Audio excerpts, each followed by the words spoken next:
오늘 우리는 야곱이 바담 아람에서 이제 20년의 세월 동안 형 에서의 낯을 피해서 도망을 갔다가 지금 돌아오고 지금 서로 만나는 그러한 장면을 우리가 살펴봅니다. 에서의 이 장자권을 야곱이 탐을 냈다고 해야 되나요? 사모해서 그 장자권을 얻기를 원하는 바람에 시작된 그것이 결국은 아버지의 축복을, 에서가 받아야 할 그 축복을 야곱이 받아내게 됨으로써 형 에서가 야곱을 하나여 죽이려고 했습니다.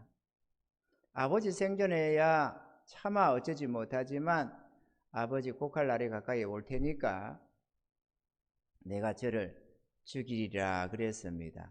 그때 나이에 이삭의 나이가 상당했던 걸로 이렇게 생각이 됩니다. 왜냐, 이 야곱과 에서와 야곱을 낳을 때 이삭의 나이가 60이었거든요. 그런데 세월이 흘러서 또 수십 년의 세월이 흘렀습니다. 정확하게는 알 수 없지만 야곱이 바담 아람으로 가던 그 시기를 생각해 보면 야곱의 나이가 76세 이 정도 됐습니다. 75, 그만 편하게 저는 75세다 이렇게 기억을 하고 있습니다. 왜 1년이 더 됐느냐 안 됐느냐 그게 중요한 게 아니고 바담 아람으로 아내 구하러 가던 때가 할아버지 이삭이 아브라함이 바담 아람에서 나오던 때가 75세였잖아요. 그래서 그거를 겸해서 아브라함이 나오던 때가 75세, 야곱이 바담 아람으로 아내 구하러 들어가던 때가 75세, 이렇게 그냥 대충 이렇게 생각을 합니다. 계산을 해 보니까 76세쯤 돼 보이더라. 그렇죠? 우리가 성경을 읽을 때에 마치 총각에 아내 구하러 가는 것처럼 느낌은 그렇지만 전혀 그렇지는 않다라는 걸 우리가 이해를 해야 됩니다. 그러니까 75세에 여러 떠났다 치더라도 많아봤자 1, 2년 안에 있었던 내용 아니겠어요? 이 에서가 야곱 죽이겠다고 작심한 때가 말이죠. 그죠? 그래서 뭐 시달려봤자 1, 2년 시달리다가 도망갔겠지. 리브가의 귀에 에서가 야곱 죽이려고 한다는 소리가 들리기 시작하고 이래서 보낸 것 아닙니까? 그러면 예를 들어서 야곱이 70세에 됐다 해도 에서가 60세에 낳았으니까 130년은 됐다는 거 아니에요. 130세, 135세 이 정도 된 때에 이 사단이 났던 겁니다. 그러니까 에서가 생각하기를 아버지 곡할 날이 가까웠으니까 내가 아버지 돌아가시면서 죽여버린다 이렇게 얘기를 했던 거죠. 이해가 되시죠? 그래서 바담 아람으로 갔습니다. 가서 하나님의 은혜로 이 라반이가 어떻게든지 예삼촌이 조카 거 땡가먹으려고 이리 땡가먹고 저리 땡가먹고 하려고 했지만 하나님께서 강건하여 복을 주셔서 많은 소유를 얻게 되고 그 동네 거부다 이렇게 할 정도로 부자가 되어서 하나님이 이제 돌아가라 하니까 이제 돌아갑니다. 우리 주의 백성들은 이처럼 뭘 하든지 간에 하나님의 뜻 가운데서 움직이는 순종의 삶이 되어야 되는 것입니다. 아멘이죠. 그렇게 돌아갔다가 이제 돌아오는데 종들을 보내가지고 가서 내 형 에서에게 가서 야곱이가 돌아온다고 전하라고 하니까 이 하인이 가서 전하고는 되돌아와서 속히 해보를 하는데 뭐라고 하느냐, 400인의 군사를 데리고 온다는 겁니다. 400인 데리고 와서 동생 야곱이 20년 만에 타처에서 돌아오니까 환영해 주자 그래서 오는 건 아니잖아요. 지금 저도 많은 소떼 양떼를 거느리고 또 뭔가 많은 사람들이 있을 수 있으니까 내가 단단히 무장해 가서 저놈 죽여버릴 거다 이렇게 돌아오는 것입니다. 그런데 야곱이가 하나님 앞에 씨름으로 기도로 그렇게 밤새워 씨름해서 하나님께로부터 축복을 받아내고 이스라엘은 칭호도 얻어내게 됩니다. 하나님이 에서의 마음을 확 바꿔놨습니다. 집 떠나올 때는 죽이겠다고 왔는데 어찌된 건지 하나님이 그 마음을 바꿔놨는데 우리 인생의 마음은 마치 보의 물처럼 하나님이 임의대로 이렇게 조정을 하십니다. 아멘이죠. 조석 변이로 바뀌는 게 인간의 마음인데 우리 마음을 하나님은 임의대로 주장하신다. 이 점도 우리가 알아야만 하겠습니다. 그래서 야곱이가 형이 에서가 죽이러 온다고 하니까 두려워서 기도하면서 에서를 위해서 준비한 예물이 자그마치 오늘 본문에 보면은 암염소가 200, 수염소가 20, 암양이 200, 수양이 20 뭐 이런 식으로 소, 낙대 이렇게 다 하다 보니까 숫자가 도합 550마리가 넘어요. 550마리가. 참 많이도 했죠. 그죠? 그리고 자기 재산이 그 550마리만 돼도 많을 것 같은데 자기 그때 있는 게 소유가 족하다는 것입니다. 그래서 그거를 분리를 해가지고 형 에서의 마음을 녹여보려고 온갖 노력도 다 했습니다. 하나님께는 하나님께대로 씨름을 해서 하나님 앞에 붙들고 늘어져서 하나님 나 살려주세요. 하나님께서 돌아가라고 했지 않습니까? 돌아가라고 해서 돌아왔습니다. 하나님 날 죽이러 오는 저 에서의 마음을 녹여주세요. 이렇게 밤새도록 하나님 붙들고 씨름을 했는데 하나님께서 그래 알았다 이렇게 축복을 해 주셨습니다. 그랬더니만 에서의 마음이 싹 바뀌어 있습니다. 야곱이가 하나님 앞에는 하나님대로 씨름을 하고 또 인간적으로는 자기가 할 수 있는 최대한의 지혜를 짜내가지고 형의 마음을 좀 녹여보려고 짐승떼를 한꺼번에 보낸 게 아니고 한 부분 한 부분 소, 양, 염소 이렇게 이렇게 보내는 사실을 우리가 볼 수가 있습니다. 우리가 하나님 앞에서 살아갈 때 하나님 앞에 믿습니다만으로도 안 되고 우리가 할 거는 하면서 그러나 전능자의 도움을 청하고 은혜를 구하는 것이 순리다. 나는 그렇게 옳다고 생각을 합니다. 무조건 믿습니다 이렇게 해가는 거 결코 옳은 것이 아닙니다. 아멘이죠. 물론 우리가 할 수 없는 부분들은 전적으로 주님만 의지하는 게 맞습니다. 그거는 인간의 한계를 넘어가는 것은 안 된다가 아니라 전능하신 하나님의 손길이면 얼마든지 된다는 것을 우리가 알아야만 합니다. 아멘이죠. 사방팔방 아무리 돌아봐도 구원의 여망이 없는 때 전혀 가망이 없고 절망적인 상태에도 한 길이 또 있다는 걸 알아야 됩니다. 저 하늘로부터 오는 길이 하나가 있다는 거. 아멘이죠. 그러니까 우리 주의 백성들은 절망이란 있을 수가 없습니다. 아멘이죠. 절망적인 때 그러나 지금 내가 하는 그 일이 하나님 앞에 영광이고 주의 선한 뜻 안에서의 우리의 삶이라면 그 절망적인 순간을 넘어가면 하나님의 기적을 보는 때가 됩니다. 반드시 하나님이 권능으로 나타내 주십니다. 할렐루야. 그렇게 야곱은 야곱대로 또 애를 써서 하나님 앞에는 하나님 앞에서 씨름하고 또 자기가 할 수 있는 것은 마음을 녹여보겠다고 이렇게 저렇게 해서 이제 만났습니다. 그래 만났더니만 이 에서가 묻습니다. 동생아 저 떼들이 다 뭐냐? 이렇게 하니까 형님께 드리는 예물이라는 것입니다. 8절에 보면은 에서가 또 가로되 나의 만난 바 이 모든 때는 무슨 까닭이냐? 뭔데 이렇게 자꾸 보내느냐? 예물로 보내고 이렇게 하느냐? 그러니까 야곱이 가로되 내 주께 은혜를 입으려 함이니이다. 형님께 은혜를 입고 싶어서 그럽니다. 이러니까 에서가 그렇게 말합니다. 에서가 가로되 내 동생아 내게 있는 것이 족하니 내 소유는 내게 두라. 우리가 서로 다른 만족이라고 오늘 주제를 정했습니다. 왜 서로 다른 만족이냐? 오늘 에서는 9절에서 내 동생아 내게 있는 것이 족하다. 그러니까 네 소유는 네게 두라 이렇게 했습니다. 그런데 11절에 보니까 야곱도 동일하게 말씀합니다. 하나님이 내게 은혜를 베푸셨고 나의 소유도 족하오니 라고 말하고 있습니다. 둘 다 서로 족하다고 여기고 있습니다. 여기에 대해서 이 서로 다른 만족, 같은 만족 같으나 전혀 다른 만족을 가지고 있더라는 것입니다. 그 부분에 대해서 우리가 짧게나마 오늘 본문을 한번 상고해 보고자 합니다. 첫째, 이 에서의 만족함은 세상 것으로의 만족함이었습니다. 사실 에서는 참 거부였습니다. 왜냐? 할아버지 아브라함의 소유가 무한대였습니다. 어마어마한 거부였습니다.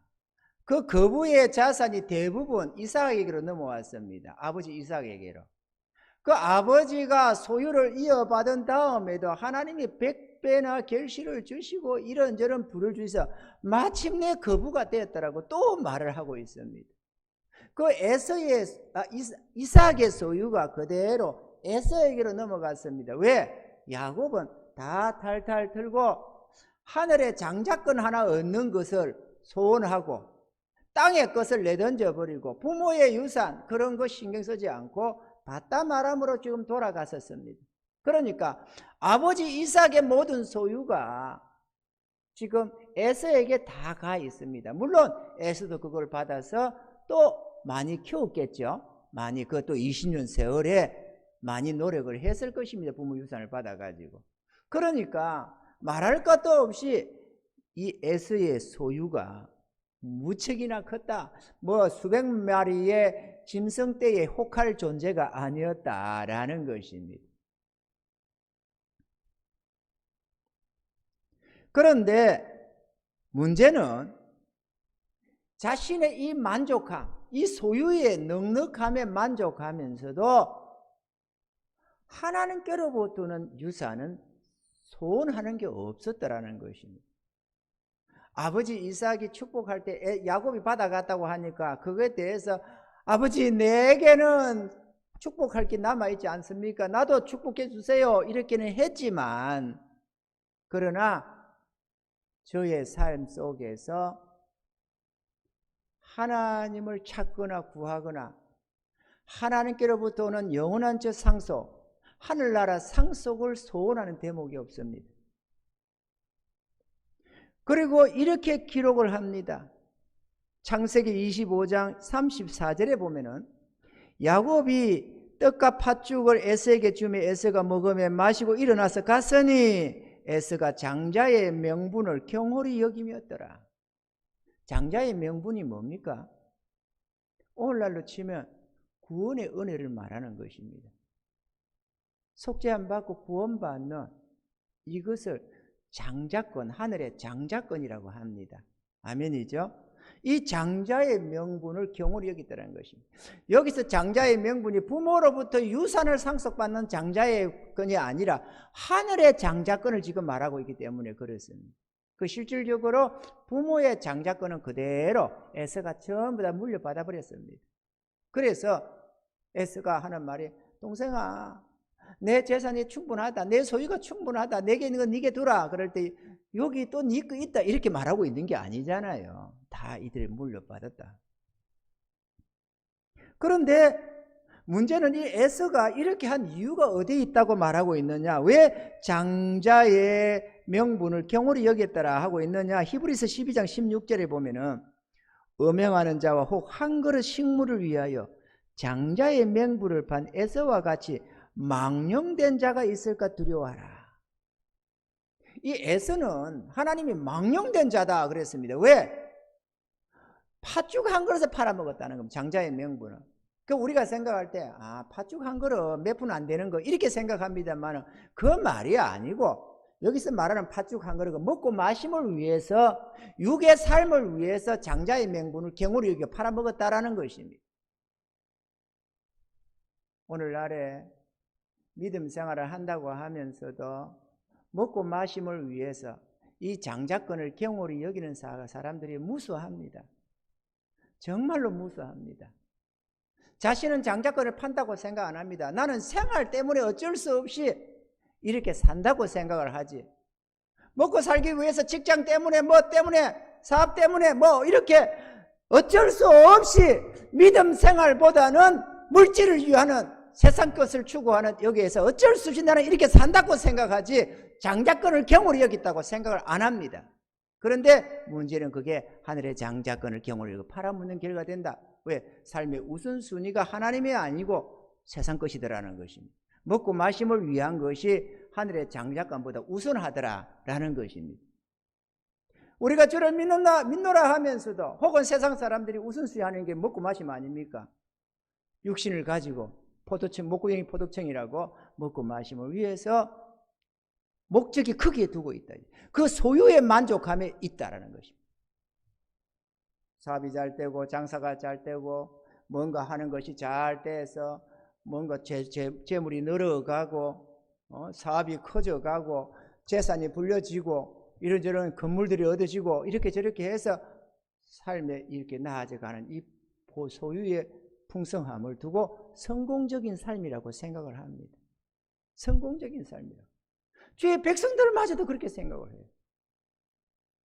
그런데 하나님께서 이 소유의 부요함에다가 성공적이라는 말을 단 한 번이면 하느냐 이거죠.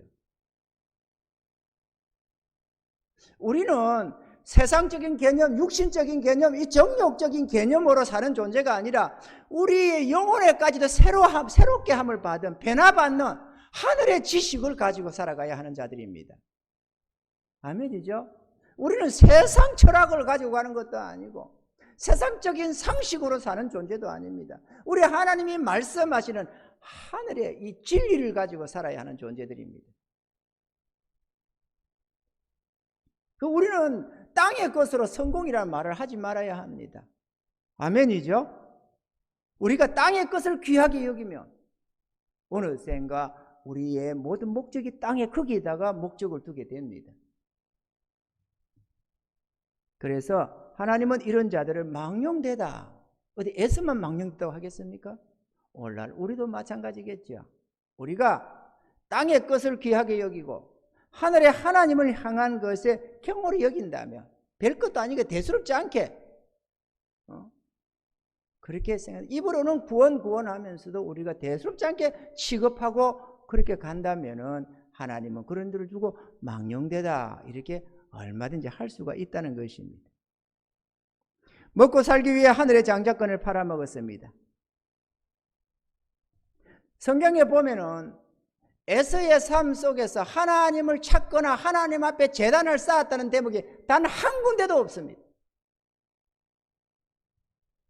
아멘입니까 여러분? 그리고 궁극적으로 아브라함과 이삭과 야곱에게 약속하신 그 가나안 땅, 약속의 땅을 떠나서 저는 에돔으로 떠나가고 말았습니다. 에돔 조상이 에서 아니겠습니까? 이 에서가 나는 족하다, 내 소유가 족하다 라고 했는데 내게 있는 그 족함이 하늘의 것은 조금도 없고 땅의 것으로의 족함이었다라는 것입니다. 두 번째, 야곱의 만족함을 보면 세상 것으로의 만족함이 아니라 하나님께로부터의 것, 하나님께로부터의 만족함이었다라는 것입니다. 야곱도 형에게 내 소유도 족하오니라고 했습니다. 그리고 자기의 소유 중에서 끝까지 형에게 그 예물을 드렸습니다. 그러면 야곱도 동일하게 자기가 가진 그 소유에 만족했느냐, 그걸 족하게 여겨 그걸 보화로 여겼느냐라는 것입니다. 전혀 그렇지가 않다는 것을 우리가 알 수 있습니다. 야곱은 하늘의 것으로의 만족이 아니라, 땅의 것으로의 만족이 아니라 하늘의 것, 하나님의 장자권에다가 보화를 여기고 거기에 중함을 두었습니다. 아멘이죠? 창세기 25장 31절로 34절에 보면은 이렇게 기록을 하죠. 야곱이 가로되 형의 장자의 명분을 오늘 내게 팔라. 오늘날 그 장자의 명분을 내게 팔라는 것은 야곱은 그걸 소유하기를 원해 그걸 중히 여겼다라는 것이죠. 에서가 가로되 내가 죽게 되었으니 이 장자의 명분이 내게 무엇이 유익하리요? 야곱이 가로되 오늘 내게 맹세하라. 에서가 맹세하고 장자의 명분을 야곱에게 판지라. 야곱이 떡과 팥죽을 에서에게 주매 에서가 먹으며 마시고 일어나서 갔으니 에서가 장자의 명분을 경홀히 여기었더라. 그런데 히브리서 11장 26절에는 또 이렇게 기록을 하고 있습니다. 그리스도를 위하여 받는 능력을 애굽의 모든 보화보다 더 큰 재물로 여겼으니 이는 상 주심을 바라봄이라. 저 모세가 애굽의 모든 보화를 얻을 수 있고 모든 권세를 누릴 수 있는 왕자의 식문으로 나아가던 그 후계자 중에 하나가 될 수 있었던 그 대단한 모세가 애굽의 그 모든 보화보다도 주의 백성 된 유대인들, 종들 된, 노예된 그 자기 백성들과 함께하는, 그리스도와 함께하는 이것을 애굽의 모든 보화보다도 더 귀하게 여겼더라. 더 큰 재물로 여겼더라는 것입니다. 야곱이 그랬습니다. 이 모세의 저 조상, 이 야곱도 아버지 이삭의 그 모든 소유보다도 하늘의 하나님께로부터 오는 이 장자권을 더 귀하게 여겼다라는 것입니다. 여러분, 우리는 어떻습니까? 솔직하게 나는 땅의 것을 중히 여기느냐, 하늘의 장자권을 중히 여기느냐, 되짚어 봐야 됩니다. 성경 얘기니까 그 사람들 거, 그 사람들은 그 사람들 것으로 끝나는 게 아니고 그들의 씨름이 우리의 씨름이 되고 그들의 싸움이 우리의 싸움이 되기 때문에 그렇습니다. 그들의 구원이 우리의 구원이 될 수가 있고 그들의 멸망이 우리의 멸망이 될 수 있기 때문에 우리는 거기에서 교훈을 받아야 됩니다. 그래서 하나님은 성경을 우리의 거울로 기록해 놓고 있다고 말씀을 하는 것입니다. 시대가 바뀌고 세상이 바뀌었다 하지만 어제의 그 하나님이 오늘의 우리 하나님이시기 때문에 하나님이 변함이 없다는 것입니다. 아멘이죠? 하나님의 인생의 안신 시건치도 않고 변질도 되지 않습니다. 어제나 오늘나 영원토록 동일하신 하나님이시다. 그러니까 우리 하나님이 그때 어떤 것을 기뻐했는가를 보면서 오늘 내가 어떤 행동이 하나님을 기쁘시게 할지를 우리가 알 수가 있고, 그때 어떤 행동을 하나님이 노여워했는지를 보면서 내가 어떻게 하면 하나님의 진노 속에 있겠구나 하는 걸 알 수가 있다는 것입니다. 우리는 성경을 봐야 합니다. 아멘이죠? 성경을 보시기 바랍니다. 성경 보셔야 합니다. 왜? 우리가 야곱처럼 모세처럼 하늘의 상속권을 귀히 여기고 하나님께로부터 오는 이 유산을 더 귀하게 여긴다면 땅의 것보다 하늘의 것, 육의 것보다 영의 것을 더 귀하게 여긴다면 우리는 그 모든 부활을 쟁취할 수 있고 하나님 뜻을 이해할 수 있는 성경 말씀을 늘 가까이 해야 하는 것입니다. 거기에 복이 있습니다. 아멘이죠? 거기에 복이 있습니다. 하나님의 말씀을 무슨 장단처럼 이렇게 생각할 게 아닙니다. 노래 부르면 옛날에 보면 얼수 이렇게 추임새였듯이 하나님 말씀을 그렇게 기등을 흘려 들으면 말씀을 경홀히 여겨가지고 하나님 말씀에 나를 쳐서 복종하는 삶이 아니라 하나님 말씀을 그냥 이렇게 어떤 데 보니까 이런저런 문자들을 이런 양반들이 책을 보면서 사서삼경 이렇게 이런저런 사서삼경이야 이런저런 글을 읽고 하면서 그런 것을 가지고 무슨 말을 할 때 문자를 유식하게 이렇게 하면서 자기들의 희락으로 써먹고 이런저런 이용을 하는 사람들이 있습니다. 하나님 말씀을 상식적으로 가지고 내가 성경 좀 아는 것처럼 이렇게 말씀 단어를 써먹는 그게 내게 영광이 아니라 우리에게 욕이 됩니다.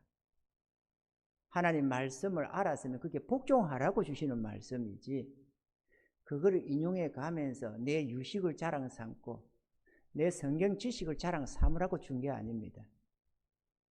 그럴 바에 차라리 모르는 게 오히려 하나님 매라도 덜 맞겠죠.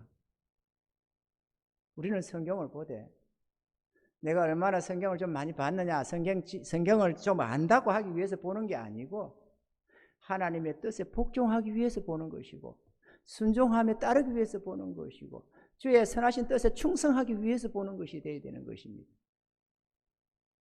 성경 보셔야 합니다. 보시고 계시겠죠? 보셔야 합니다. 하나님께서 복이 있다. 복 있는 자는 이렇게 주의 말씀을 주야로 묵상하는 이 자가 복이 있다라고 하셨으면 반드시 그대로 되어져 있습니다. 아멘이죠? 저와 여러분의 보화도 땅의 것이 아니라 하늘의 것이 될 수 있기를 바랍니다. 이렇게 하늘의 것을 더 크게 귀하게 여겼다가 에서에게 미움을 사서 바다 마람으로 도망을 치게 됩니다. 그래서 밤낮으로 일하면서 얻은 소유를 가지고 돌아오는데 형 에서가 위협이 되니까 그 중에서도 550마리 이상을 떼서 형에게 예물을 드립니다. 그리고 자기에게 있는 것도 족하다고 지금 말을 합니다. 이 야곱이 족하다고 하는 것은 지족하는 마음입니다. 지족. 자족이라기보다는 지족. 자족해도 말이 될 겁니다. 근데 지족, 이 지자가 알지자를 씁니다. 족함을 아는 마음을 가져라. 이렇게 성경은 우리에게 말씀하고 있습니다. 족함을 아는 마음, 족함을 아는 지식. 이거는 네가 더 부자냐, 내가 더 부자냐, 내가 가진 게 너무 많다, 엄청 많다, 충분하다, 이러한 쪽에서 오는 족함이 아니라 하늘의 끝 그것을 소원하는데 덤으로 하나님 주신 이 재물을 가지고 오면서 이것도 충분하다라고 하는 족함이다라는 것입니다. 우리의 족함은 이 야곱과 같은 족함이 되어야 된다는 것입니다. 아무것도 가지지 말라는 게 아니라 가졌을지라도 가진 그것에 만족함을 두는 게 아니라 하늘의 하나님께로부터는 이 은혜를 귀히 여기면서 내게 좀 많이 가졌건 적게 가졌건 족함을 알고 그 물질을 청지기적으로 사용할 줄 아는 이 자가 되어야 된다는 것입니다. 야곱은 이스라엘이라는 칭호도 얻었습니다. 야곱은 가는 곳마다 예배의 삶을 살았습니다. 가는 곳마다 제단을 쌓았고 가는 곳마다 하나님 앞에 제물을 드리면서 예배를 드렸습니다. 바다마람으로 떠나가든 도망쳐가든 그 순간도 베델에서 예배를 드렸고, 아멘이죠.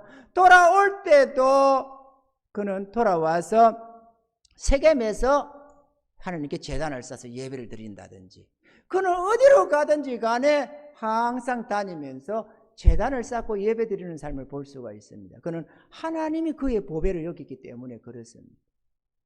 우리의 삶도 마찬가지입니다. 삶의 주 목적이 하나님이 되어야 합니다. 야곱은 그렇게 살았습니다. 바다마로 가라갈 때도 가라, 내가 너와 함께 오겠다, 이렇게 해서 또 가게 돼요.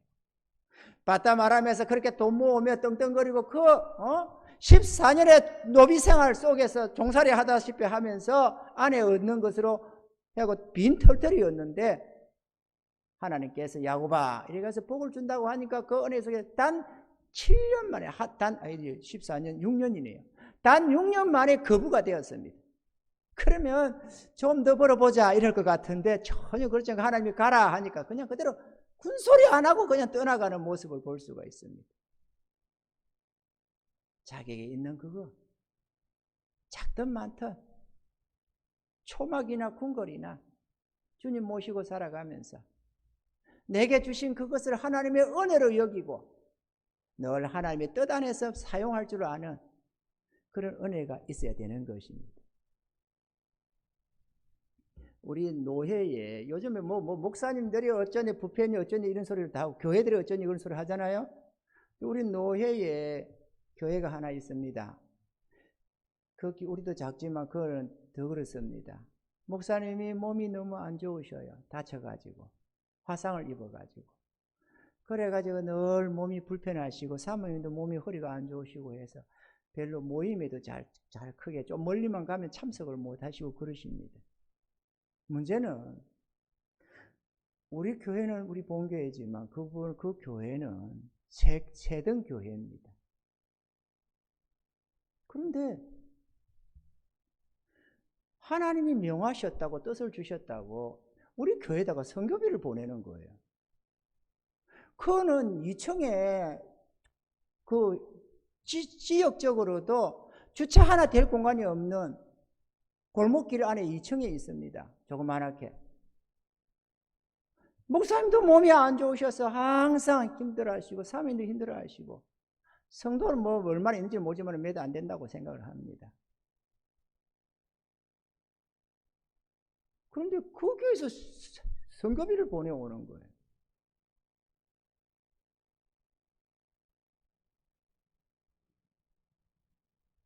전날에는 500만 원을 보내왔고 또 그 앞에도 또 뒤에 또 얼마도 보내왔는데 뭐 많지는 않아요. 또 뭐 그때는 그 모아서 악착같이 이렇게 교회에서 재정 뭐 건축인데 인물인가 뭔가 이렇게 모든 돈을 다 보내왔고, 그 다음에 또 보낼 때 좀 했다고 또 보내오고, 수일 전에도 50만 원을 선교비로 보내왔습니다.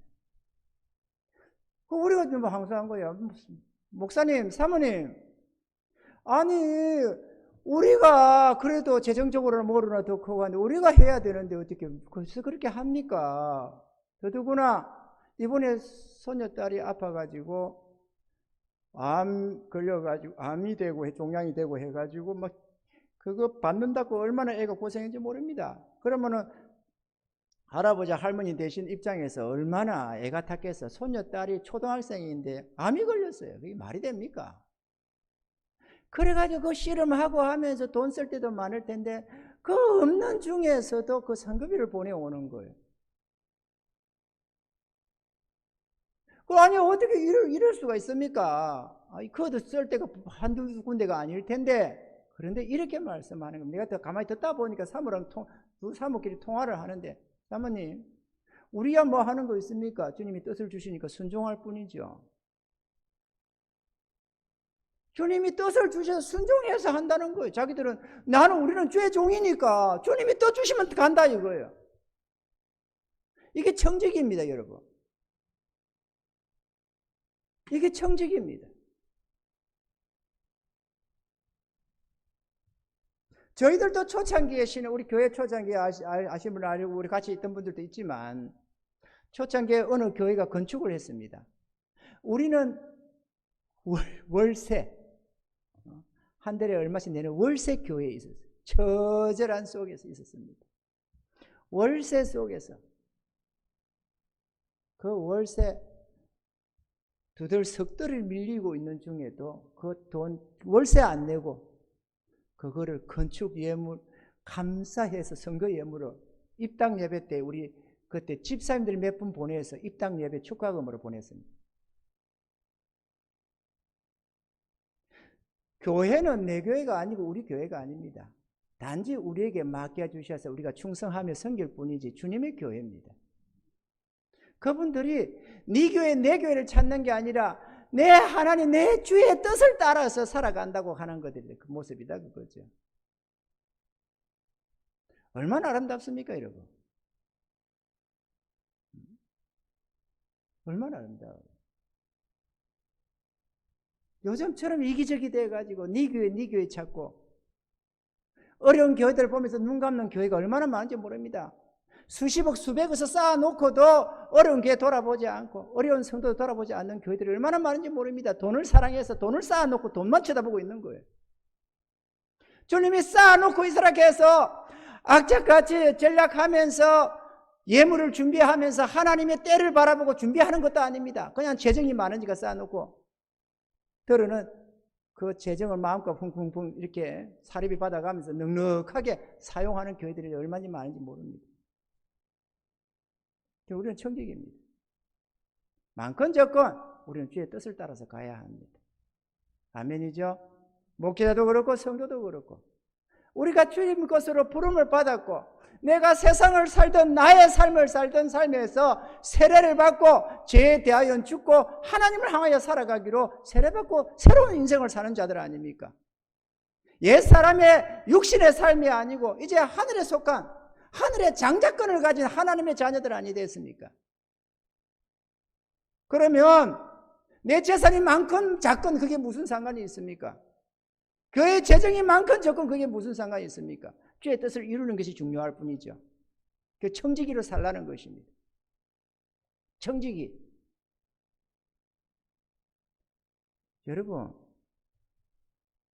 여러분 우리가 진정 청지기라고 생각한다면 내가 소유가 많건 적건 무슨 관계가 있나요? 내 거라고 생각하니까 재산이 많기를 바라지.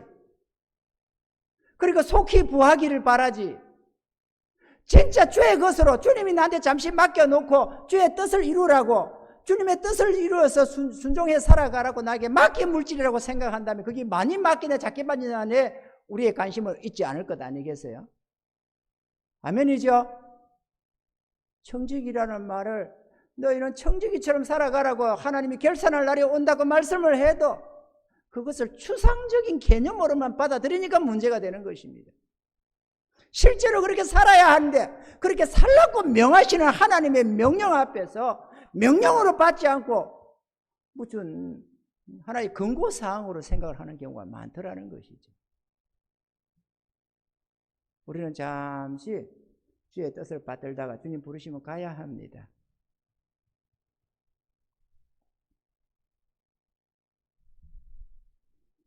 에서는 야곱은 어디를 가든지 그는 하나님이 예물을 드렸습니다.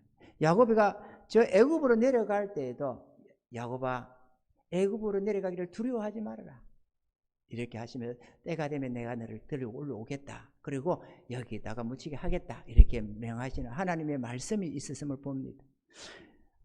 창세기 46장 1절로 4절에 보면 이렇게 말씀합니다.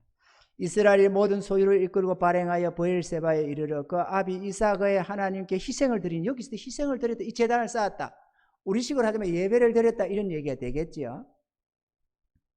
밤에 하나님이 이상 중에 이스라엘에게 나타나시고 불러 가라사대 야곱아 야곱아 하시는지라. 야곱이 가로되 내가 여기 있나이다 하매 하나님이 가라사대 나는 하나님이라. 내 아비의 하나님이니 애굽으로 내려가기를 두려워 말라. 내가 거기서 너로 큰 민족을 이루게 하리라. 내가 너와 함께 애굽으로 내려가겠고 정녕 너를 인도하여 다시 올라올 것이며 요셉이 그 손으로 내 눈을 감기리라 하셨더라.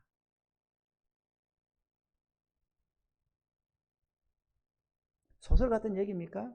아닙니다.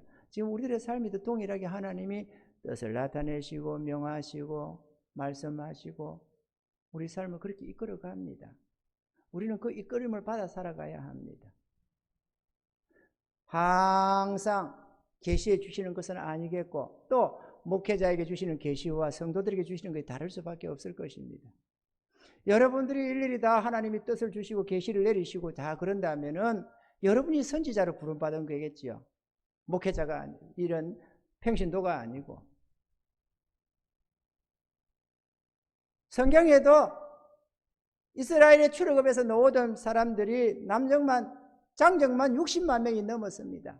근데 60만 명에게 다 계시를 하는 게 아니었음을 우리가 성경에서 볼 수가 있습니다. 하나님이 지도자를 그래서 세우는 것입니다. 당신의 뜻을 그에게 나타내시고 자기 백성을 그 뜻 가운데로 인도해 가는 것입니다. 오늘 나도 마찬가지입니다. 그러라고 담임 목사가 있는 것이고 그러라고 주님께서 당신의 이름으로 당신의 종을 세우셔서 당신의 백성들을 이끌어가는 것입니다.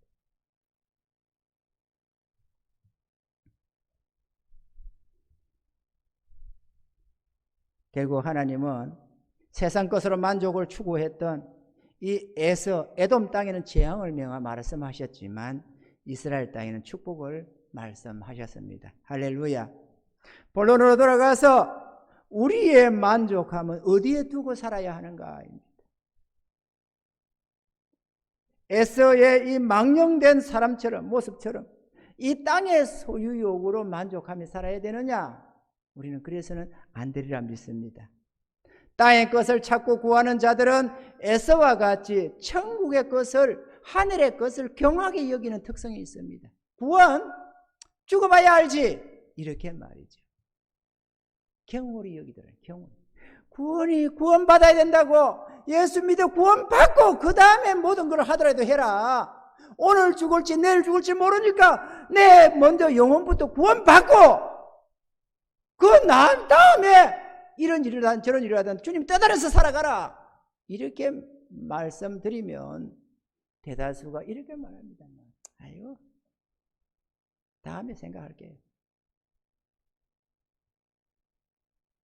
그들은 구원이 먼저가 아니고 이 땅의 것이 먼저인 겁니다. 소원이 여기에 있어요.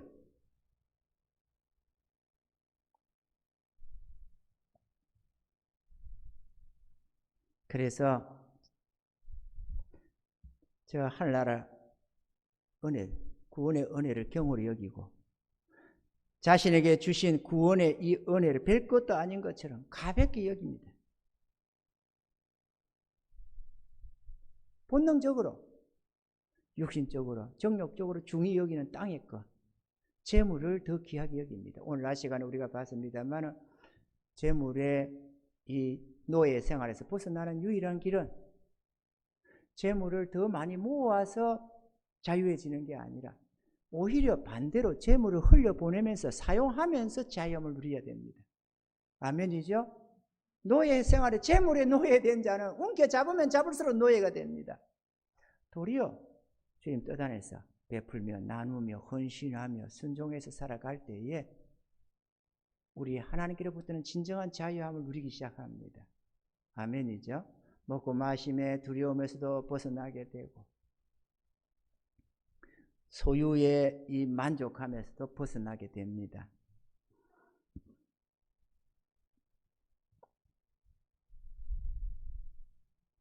이 만족함은 땅의 것으로의 만족함과 하늘의 것으로의 만족함, 육의 것으로의 만족함과 영의 것으로의 만족함은 전혀 다릅니다.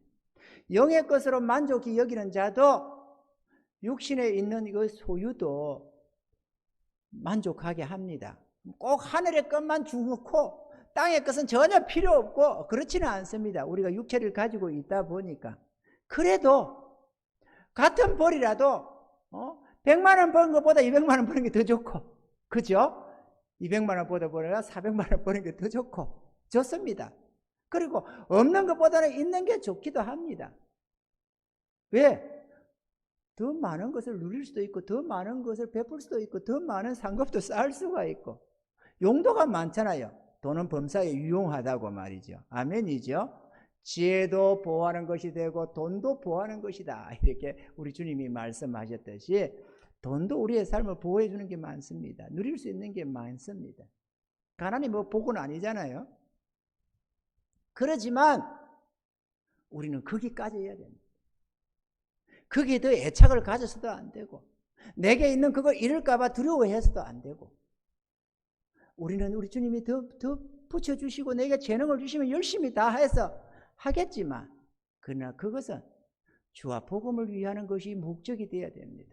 우리의 삶의 목적이 주 하나님이 되셔야 됩니다. 아멘이죠. 제가 아까도 말씀드렸습니다만 그 어려운 교회, 정말로 처절하게 어려운 교회, 그 교회를 예를 드는 그 이유는 요즘에 교회가 어떻다, 목사님이 어떻다, 사모도 헛소리도 하는 사람도 많지만 진실로 자기 하나님 앞에 충성하는 자들이 있다 이거죠. 본받으라고 하는 소리입니다.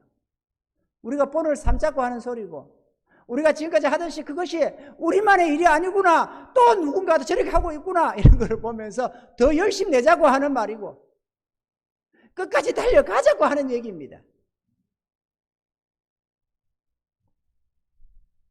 우리의 삶은 예배의 삶이요, 하나님의 뜻과 그 말씀을 쫓아서 사는 삶이어야 합니다. 야곱은 그렇게 살았습니다. 우리 믿음의 조상들은 그렇게 살았습니다. 이리 가라 하면 갔고 멈추라고 하면 멈추며 살았습니다. 그게 모세와 애굽에서 나오던 그 백성들이 광야에서의 40년 광야 생활은 믿음의 선진들이 살아갔던 모든 자들의 삶이요, 또 믿음으로 살아가는 우리의 삶이기도 합니다. 같은 싸움이 있고 같은 인내가 요구되고 같은 길을 걸어가야 합니다. 아멘이죠. 우리에게도 달려갈 길이 있고 싸워야 할 싸움이 있습니다. 육신의 정욕과 싸워야 됩니다. 내 정욕이 나를 주장하도록 나를 내방해 놓고 정욕이 지시하심을 따라서, 정욕이 지시함을 따라서 내가 그게 순종하며 살아야 되는 것은 아닙니다. 우리는 당연히 주님을 모시고 주님의 뜻에 순종하고 주의 말씀에 순종해서 살아가야만 합니다. 아멘이죠. 성경은 우리들이 하늘의 나라에 소망을 두라고 말씀을 합니다. 하늘나라. 저는 수시로 그 하늘나라를 바라봅니다. 내가 나에게 주신 그 구원의 소망의 투구를 수시로 씁니다. 이제 골마에 있으면 간다. 곧 간다. 기후가 안 좋아도 곧 그 나라를 바라봅니다. 몸이 좀 안 좋아도 그 나라를 바라봅니다. 이런저런 고달픔이 있어도 그 나라를 바라봅니다. 주님 앞에 곧 간다. 주님 앞에 곧 설 거다. 이 인생의 고통도 이제는 끝나가는 날이 온다. 우리 육체가 얼마나 힘들어요. 육체를 벗어야만 진정한 자유함이 오지. 이 육체 속에서 살면서 이 연약함 속에 이 흙으로 지원받은 이 집 속에 살면서 우리의 고달픔이 한두 가지입니까? 그러나 이 괴로움도 이제 끝날이 온다. 오래지 않았어. 우리 주님이 오실 것이고 또 오래지 않았어. 우리 주님이 우리를 불러주실 것입니다. 할렐루야. 지금까지 싸운 거, 지금까지 잘 싸워왔다면 우리는 그 싸움을 계속해서 나아가야 합니다. 뒤에 한 일을 잊어버리고 앞에 내게 주어진 그 본분을 쫓아서 죽도록 충성하며 나아가야 될 줄로 믿습니다. 하나님의 말씀을 믿고 하늘나라를 바라보는 삶이기에 우리의 삶에는 믿음과 인내가 끊임없이 요구가 됩니다. 히브리서 10장 36절로 37절에는 너희에게 인내가 필요함은 너희가 하나님의 뜻을 행한 후에 약속을 받기 위함이라. 잠시 잠깐 후면 오실 이가 오시리니 지체하지 아니하시리라. 잠시 잠깐입니다. 어느샌가 또 이렇게 후딱후딱 해가지고 오늘 사모가 오늘 며칠이에요? 17일입니다. 1월 17일이요. 벌써 1월 17일이에요? 그렇게 빨리 흘러가요. 후딱후딱. 아니 우리는 한 주를 사는 것 같아요. 한 주 살면 또 한 주, 한 주 살면 한 주, 이렇게 한 주 무지가하다 보면 또 한 달 후딱후딱 가잖아요. 그죠? 얼마 안 남았어요. 우리 주님 나라 설날이에요. 얼마 남았겠어요 우리가. 설령 20년 30년 더 살기로서니 지금 얼마 남았겠어요. 순식간 아니겠어요? 정말 순식간입니다. 그래서 우리 주님은 계시록 22장 10절에 12절에 이렇게 당부하고 있습니다. 또 내게 말하되 이 책의 예언의 말씀을 임봉하지 말라. 때가 가까우니라. 불의를 하는 자는 그대로 불의를 하고 더러운 자는 그대로 더럽고 의로운 자는 그대로 의를 행하고 거룩한 자는 그대로 거룩되게 하라. 보라 내가 속히 오리니 내가 줄 상이 내게 있어 각 사람에게 그의 일한 대로 갚아주리라. 할렐루야. 우리의 행위대로 갚아주십니다. 나는 우리 성도님들이 우리 일꾼들이 어떨 때는 안쓰럽고 어떨 때는 한없이 부럽고 축복스럽고 그렇습니다. 안쓰러운 것은 그 남들처럼 돈 모아하면서 재미 붙이는 것도 아니고 열심히 일해서 주님 앞에 죽도록 충성해가는 모습이 때로는 안쓰럽습니다. 내가 할 수 있는 것도 아니고 내가 원하는 바도 아니지만 교회의 주인 되신 주님께서 우리에게 맡긴 사명이고 우리에게 허락하신 환경이니까 여기에 머물게 하셨으니 우리가 여기에 머물면서 충성할 뿐인 것입니다. 아멘이죠? 이스라엘의 광야 40년이 모세는 안타까웠을지 모르지만 어쩔 수는 없잖아요. 그 점은 안타깝습니다. 많이 벌어도 돈 모한다고 재미 붙이지 못하고 그렇게 주님 앞에 충성하는 그 모습들이 인간 장정관 목사의 마음에 안쓰럽을 때가 한두 번이 아닙니다. 그런데 목회자로서 믿음 안에서 주의 종으로서 여러분을 바라볼 때 하늘이 축복스럽습니다. 그래 저렇게 많이 눈에 보이는 그것으로 만족하지 못하고 비록 그것이 부족한 듯 해도 자기 주님 앞에 부요한 자가 되어 있고 하늘나라의 상급을 쌓고 있으니 저 두렙돈처럼 전심전력 주님 앞에 헌신해 가는 저 모습이 얼마나 큰 하나님께 영광이요 복이 될까. 그걸 생각하면은 정말로 복받은 자들이다라고 탐복이 됩니다. 좀 더 열심히 해서 지금까지 왔던 것 좀 더 인내가 요구되니까 끝까지 인내하셔서 달려갈 수 있기를 바랍니다. 주님은 각자가 행한 대로 갚아주겠다고 했습니다. 네가 내게 어떻게 충성했느냐에 따라서 내가 너에게 반드시 갚아주겠다. 그런데 손에 넘치도록 갚아주신다고 약속하고 있습니다. 나는 그 손에 넘치도록 갚는다는 게 도대체 어떻게 갚아주는지 상상이 잘 안 갑니다. 위대하신 하나님, 만물을 창조하시고 다스리시는 그분이 너희 소원에 만족하도록, 너희 행위에 만족하도록 내가 갚아주겠다라고 하셨으니 그게 어떠한 보상일까? 어떠한 하늘의 칭찬과 상급일까? 나는 기대가 됩니다. 기대하시라 개봉박도. 할렐루야. 우리 얼마 안 남았습니다. 비록 우리의 삶이 주의 뜻대로의 삶이로서 좀 고달프고 좀 힘들지라도, 또 우리에게 맡긴 중책이 좀 무겁게 느껴질지라도 주님 의지해서 나아가면 능히 감당할 만할 것이고, 그렇게 주의 나라를 위해 충성을 다하다가 주님 부르시면 우리는 할렐루야 찬양하면서 주님 품으로 입성해 갈 수가 있을 것입니다. 그날에 우리의 그 고달픈 우리의 눈물을 더 씻겨주시고,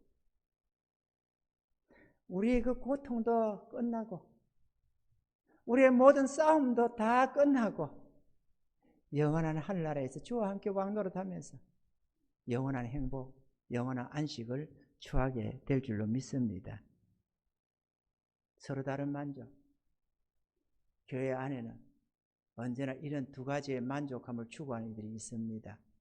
세상 사람이야 오직 한 가지 땅의 것만 추구하는 사람이고 하늘의 것을 아예 모르는 자들이지만, 하나님의 교회에 나와서 하나님 앞에 예배를 드린다고 하는 이 이삭의 자식들이 쌍둥이 자식이면서도 똑같은 믿음의 조상들의 자녀로서 태어나서 똑같은 신앙 속에서 살아가는데도 불구하고 어떤 이는 하늘나라의 상속권을 귀히 여기고 추구해가면서 늘 예배의 삶이요 주의 뜻을 따른 삶으로 살아갔는가 하면은, 어떤 자는 땅의 것을 족하게 여기면서 그것을 추구하며 살아가는 자들이 있더라라는 것입니다. 오늘 우리는 에서의 만족함이 아니라 야곱의 만족함을 다 가질 수 있기를 주님 축원합니다. 할렐루야. 잠시 잠깐 후에 주님 오실 겁니다. 내가 여러분을 설득한다고 무슨 의미가 있습니까? 인간의 설득이 무슨 의미가 있습니까? 각자가 자기 하나님 앞에 믿음을 지키는 것 뿐입니다. 각자가 스스로 주님의 종이 되어서 종의 자리에 스스로 겸손히 엎드려서 주의 뜻을 받들 뿐인 것입니다. 저도 받들고 갈 뿐이고 여러분도 받들고 가는 것일 것입니다. 그리고 각자 행한 대로 그날에 주님이 갚아주십니다. 할렐루야. 땅에서는 열심히 했는데 누가 내 은공을 가로채서 가는 사람도 있고, 나의 헌신과 수고가 잊혀지고 묻혀지고 외국 변질되어서 알아주지도 않는 가치 없는 것이 될 수도 있고 억울한 일도 당할 수 있지만, 모든 것을 다 지켜보시는 하나님 앞에는 어떤 것도 숨겨지는 법이 없습니다. 착하고 충성된 종아, 네가 작은 것에 충성했으니 내가 많은 것으로 내게 맡기겠노라고 내 주인의 즐거움에 참여하라. 이 말씀을 듣는 날이 곧 우리 앞에 닥칠 것입니다. 믿음으로 승리하는 우리 모두가 될 수 있기를 주님의 축원드립니다.